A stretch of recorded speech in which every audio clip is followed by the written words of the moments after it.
Hello, welcome back people to another video. Today we are playing a Tower of Noise by Briggs. Yes, after the conclusion of Resident Evil Requiem, we are back to our nonsensical horror games. What better way to kick it off than this? No idea what it's about, but I never know, do I? Let's get right into it. There is a tower beneath the waves. Who drew this? The screen before you buzzes to life, showing the exact route you are to take. All of this has been planned far ahead of time. No room for input, no room for deviation. No time to object. The goal is simple. Dive down into the depths, reach the tower, and find the exact source and location of the aberrant signal. Yeah, that's good and all, but can you stop bombarding my ear with all these mosquitoes? Shit hurts. They think it's coming from inside the tower. The tower that used to stand above the waves like a needle ready to pierce the sky. First of all, what type of map is this? Where is the starting point? Here? Go down, take a left, reach the tower, ascend to the heavens. Easy. The tower that used to send signals into the atmosphere to direct the cold and inorganic balls of light above. Tonight, the skies are empty. But this is nothing new. It's been so long since you felt the light's gaze, you've almost forgotten what it was like. They ask if you have any questions, a formality. Your lips have been sealed for years. Maybe it's better this way. What am I looking at, bro? Is that Freddy Fazbear? His top hat, his big mangy jaw? I'm struggling. Hello? Can I help you? You are vacuum sealed into the first layer of your suit. Then the second and third. The more times you're stuffed in, the easier it seems to get. You awkwardly shuffle your way into the final layer, the suit's outer shell. It isn't easy with your limbs constricted the way they are, but it works. Stop.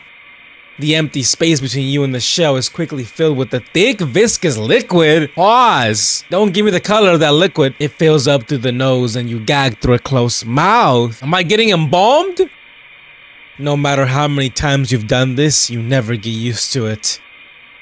It's breathable at least. Barely. For a moment, you wonder why they chose this, the suit. Why not a submarine, a remotely operated vehicle, anything else? Cause they like human sacrifice, it's simple. They wouldn't put you in this clown outfit for no reason. They want to see the suffering. But you don't question why they chose you. That part is clear. I'm the one for the job, that's simple. As you descend into the darkness, you almost wish you could see some sign of life. But all that you get is a distant warning telling you to stay far away. The format of this game is cool as shit. The black desert below stretches on for miles and miles, but you wouldn't know. You can barely see a few feet in front of you. The thought of turning the suit's searchlight up to full power tempts you, but you know this is only a feasible short-term solution. The thought of being stranded in the dark is dizzying. You turn this way and that, but the blackness is impenetrable. Nothing but a dark void on all sides. Yeah, if they explained the job to me in this much detail, I would have been packed up, bags gone. You hope that they deployed you into the correct location. It's not like they allowed you to see the dark sky while they teleported you here. The tiny boat felt like it was constantly threatening to capsize on the way over. The water's too rough, the wind too fierce. Just big enough to fit you on its back, the precious cargo that you are. You're not sure if there even was anyone else on the boat with you, or if that was too automated.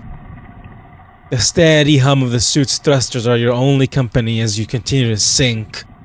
You try to focus on this rather than the heavy sludge filling your lungs. At least you don't have to worry about running out of air. You check the dimly lit waterfall display projected onto the visor of your helmet. Most of the display is dark, but a small cluster of lines briefly grow brighter as you scan through the entire band. The signal reaches out to you in the dark, providing a teeniest lifeline. It's the only thing that provides you with any sense of direction, with sight being worthless. They told you they had to drop you into the ocean at least 1,000 meters away from the tower. Any closer and they would risk. Actually, they didn't say, did they? Just a vague insinuation that problems would arise. For them, not you. You're allowed to get as close to it as you want. Of course, consequences be damned. As long as you can find the source and report back, it doesn't matter what happens to you. This is reminding me of Iron Lung. Shout out Markiplier. Or rather, as long as your suit is able to report back, the black box securely lodged underneath your already cramped body is what really matters to them. You wonder again why they couldn't have used something else for the search. Some type of interference, you think? Can't remember. Not like you were paying much attention anyways. That was odd. You feel the vast structure's presence before you can see it. Something about this feels wrong. If all of the nearby wildlife were smart enough to stay away, what does that make you? We're asking this question now, when we're so deep in the water we can't see a damn thing, and now this question wants to pop into our minds. Nah, you got it. Brave, stupid, unlucky, doesn't matter, not important. You already know turning around isn't an option. According to the depth gauge to your lower right, you're about 250 meters below the surface. Right on target. You let the thrusters carry you forwards, the secondary thrusters maintaining vertical distance. Something small knocks against the lower inside of your suit as you change direction. You can't look down to see what it is. Hopefully nothing important got knocked loose. None of the gauges or displays show anything concerning, at least as far as you can tell. Not like you read the manual for this suit. You've used an old variant quite a few times before. How much could they have really changed in a few years? For the new suit, you only had a few rushed training sessions. What were they being in such a hurry about anyways? Hasn't the tower been there for a while? Or has it? You're not really sure. Your train of thought is cut off by the sight of smooth gray metal blocking your path. Even in the darkness, it's easy to see the nearly perfect condition of the outside walls. No rust, no barnacles growing, no nothing. As if everything around it is avoiding its impurity. Your breath hitches for a moment, taking in more sludge through your nose. Don't think, just look for the entrance. This part you did pay attention to during the briefing. They made sure of it. No use going all the way down here if you can't get inside. You scan the wall slowly, strafing to the left as your thrusters hum away, but you can hardly hear them now over the sound of your own thoughts. You consider turning around and heading back to the surface. Technically, you did reach a tower, even if you didn't enter it. The waterfall display now brightly lights up the interior of your helmet. The signals are clearly coming from inside. But you doubt this is enough. Besides, even if you return to the surface, what if they don't get you? You don't have a way to exit the suit by yourself. Actually, you dimly remember hearing that these types of suits are all typically operated in pairs to prevent one from another from being stuck. So where's your pair? Suddenly you feel a crushing loneliness. You've been doing a great job avoiding it recently, mainly out of fear of missing your target. But now that it's staring at you in the face, you can't help but thinking about it. You wish that you had someone, something to help you face what's next. Doesn't matter what, doesn't even have to be helpful. Even a great white shark or a giant squid lurking in the darkness will do. Something, anything. But no, not even in your imagination can conjure up a monster in the dark to keep you company. A sort of strangling noise rises up through your chest and dies in your throat. You think it's supposed to be laughter. Before long, you find the small maintenance hatch that was described in your briefing. Your suit is just narrow enough to pull through after you open the hatch. You're inside! We made it. Is that a good thing? I don't really know. I don't think it's a good thing. You tilt the suit around, lights cutting through shadow to reveal the tower's secrets, which currently consists of a small empty corridor. You venture in deeper while the tower interior seems to buzz with invisible activity. Wait, if nobody has ever gone into this tower before, it was rather easy getting inside, no? How many failed exhibitions have there been? The suit's thrusters are quickly drowned out by the sounds of machinery in motion, processes that never end. How was everything still be able to function? Didn't this place sink into the ocean after an accident? You're not sure anymore. Too many questions, too few answers. Not like they'll ever let you know. The corridor ends with a door stuck halfway open. It takes a moment to shove it back into the housing, giving you enough room to pass. Carefully, you rotate sideways and slowly drift through. As you turn back, the true scale of the tower reveals itself. You look up. The metal walls stretch upwards into the darkness, unsure of where they end. I don't know why, but this image right here is giving me a wildly sense of emptiness and just that hollow feeling of unknowing. I don't like it. If they even really do end. It's emptier than you'd think here. The tower itself appears to be almost completely hollow. So where are the noises coming from? That's a great question. I've been avoiding it this whole time, but it's like something is scratching against my earlobe. Please stop. There has to be the other side rooms, attachments, something somewhere. But that's not important right now. The waterfall display has shifted from occasional streaks of color to an almost solid stream of pink and white and yellow, indicating the immense stream of data. You tilt the thrusters upwards, slowly propelling yourself towards your goal, the missing signal.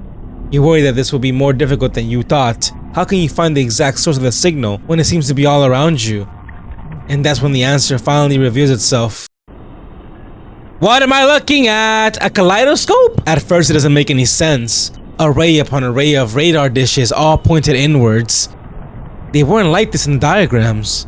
They were all on the outside like they should be. What were they trying to accomplish here? Who moved them? What moved them? As you tilt into the right, you suddenly find your body frozen in place. What is there? The noise grows and grows. The signal strength too strong for you to handle. The radio waves pierce through your suit, your skin, your flesh, your bone. You drift in circles, the noise rising whenever you face it. The signal bounces in the inside of the tower, searching for an exit. A reflection of a reflection of a reflection of a reflection. It's undesirable. You fall upwards helplessly as the signal crosses through you, blinding and deafening. A scream dies in your chest as the world fades into blinding.